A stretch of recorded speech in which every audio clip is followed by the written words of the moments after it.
Today we are going to talk about a distinctive kind of game. Unfortunately, this style of game can only be enjoyed in its most pure form once. These games are best played with no expectations when starting your first playthrough, and being blown away by how you can't put down the controller once it has you hooked.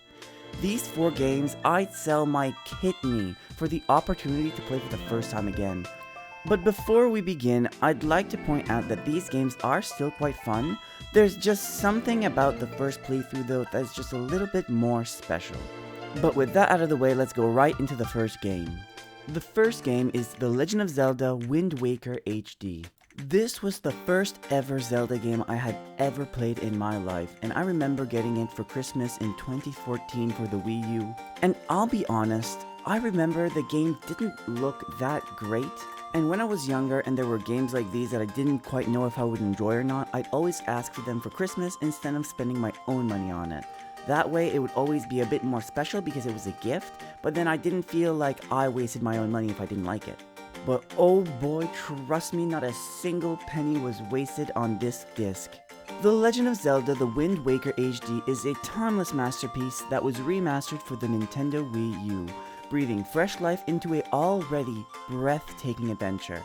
This game first launched on the GameCube, and it was well known for its cel-shaded art style, memorable soundtrack, and airbending gameplay. One of the most notable aspects of The Wind Waker is its cel-shaded graphic style, which gives the game a lively and colorful appearance that has aged admirably. The gameplay of The Wind Waker is a wonderful blend of traditional Zelda exploration and innovative new features. Players take control of Link as he cruises the Great Sea, exploring islands and fighting adversaries, and discovering secrets. The game's dungeons are smartly crafted with a mix of riddles and combats that keep the players invested from the beginning all the way to the end. One of the most novel elements is the use of the Wind Waker baton, a conductor's baton that allows Link to manipulate the wind. This element is not used just in the gameplay to solve puzzles and navigate the sea, but also to perform magical tunes with diverse effects on Link's surroundings. I won't go into further details because I'd like for you to experience it for the first time yourself if you haven't played it already, but all I'll say is I remember playing it a bit on Christmas Day. I didn't have much time, but on December 26th, 27th, and 28th, that's all it took me to beat it. I had like 17-hour days on this game. It was amazing. The next game on my list is none other than Fire Emblem Awakening. Although this game is a little divisive in the Fire Emblem community, I think this game is fantastic. I'm sure, as did many, I discovered Fire Emblem through the Smash Bros. Series. And after Robin was announced for Smash 4, I remember going to the eShop and finding the demo for Fire Emblem Awakening and giving it a go. As per the norm for this list, I went in expecting absolutely nothing because first off, the gameplay was just nothing like I've ever played before and not something I expected to like either. But oh baby, I was hooked.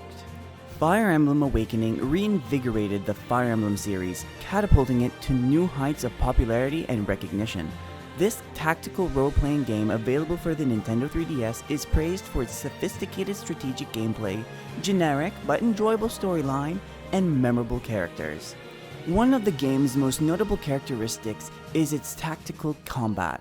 Players must carefully plan their moves, taking into account geography, unit strengths and weaknesses, and the constant fear of permadeath for fallen units, just like all the games before it. Or, for the first time ever, you can play in a casual mode, removing the permadeath feature. The game strikes a perfect balance between accessibility for newbies and complexity for experienced players, resulting in a gratifying experience for everyone. One of Fire Emblem Awakening's most creative elements is the support system, which allows characters to form connections while fighting together. This was a feature in other Fire Emblem games as well, but the way that Awakening executes it is just so fun. As the characters' relationship with each other grows, can lead to characters marrying and having children, who can then join the player's army as completely customizable soldiers. This feature deepens the gameplay and story by allowing players to invest in the connections between their units. This game was meant to be the last in the series if it didn't sell well, and you can tell just by the sheer amount of soul poured into this game. I have dumped an ungodly amount of hours into this game, and I swear my assassin class Olivia would wreck anyone's shit. but overall, a fantastic game that I would strongly recommend anyone give a go. But before we move on, I'd like to quickly remind you that if you haven't already and you've been enjoying this video, please consider liking and subscribing. I would really appreciate it. Anyways, back to the video. The next game on the list is none other than Metroid Dread. Metroid Dread is the triumphant comeback of the iconic Metroid franchise, providing an experience that is both exhilarating and incredibly atmospheric. This game, available for the Nintendo Switch, mixes classic Metroidvania gameplay with current visuals and mechanics to create an exciting adventure. One of the game's most notable aspects is its tense and immersive atmosphere. As the bounty hunter Samus Aran, players explore the strange planet ZDR, which is teeming with hazardous alien monsters and ancient ruins. The game's visual and sound design work together to create a sense of solitude and dread, which improves the whole experience. The gameplay of Metroid Dread is typical Metroidvania, with players exploring a vast linked universe, discovering new skills, and returning to previously inaccessible locations. The game's map is meticulously crafted with surprises and shortcuts concealed throughout, rewarding players for diligent exploration and attention to detail. One of the game's most interesting aspects is the inclusion of the Emi, robotic opponents that hunt Samus in specific portions of the game. These encounters are violent and adrenaline-fueled, introducing a new level of difficulty to the action. To avoid Emi, players must use stealth and quick reflexes, or face a rapid and merciless death. Metroid Dread mostly uses ambient storytelling and tiny hints to create a feeling of mystery and intrigue. The story of the game delves into the issues as survival, identity, and the essence of the Metroid universe, giving Samus and the world she lives in more depth. Of course, these types of games are meant to be played again and again as you improve your runs and shave off time, but there's just nothing, like I said, like the first time you play this game. And finally, we have none other than Xenoblade Chronicles Definitive Edition. I tried a few times to get into this series. The first attempt was on the new 3DS, but I understood sweet beans on how the game worked, and then I tried again with Xenoblade Chronicles 2 for the Switch. Since then, I have beat it, but the first time, I thought this series just might have just not been for me, because Xenoblade Chronicles as well, I just didn't understand how to play. But then, Xenoblade Chronicles Definitive Edition happened, and everything clicked. Xenoblade Chronicles Definitive Edition is a monument to the pure brilliance of the original release. With additional polish and refinement for the present age, this epic JRPG classic, first released for the Nintendo Wii, has been reinvented with breathtaking high-definition graphics, improved gameplay mechanics, and re-recorded music, bringing fresh life into an already enthralling universe.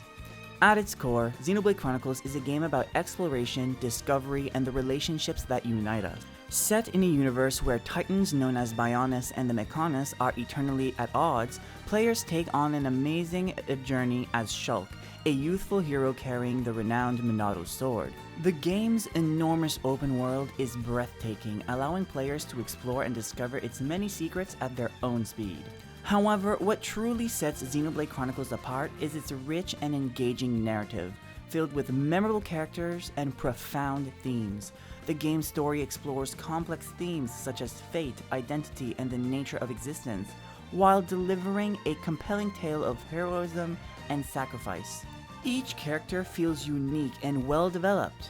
I mean, that is if we ignore Fiora, who is incredibly one-note and looks like a just gender-bent Shulk. Anyways, each character has their own motivation and arcs that adds depth to the overall narrative.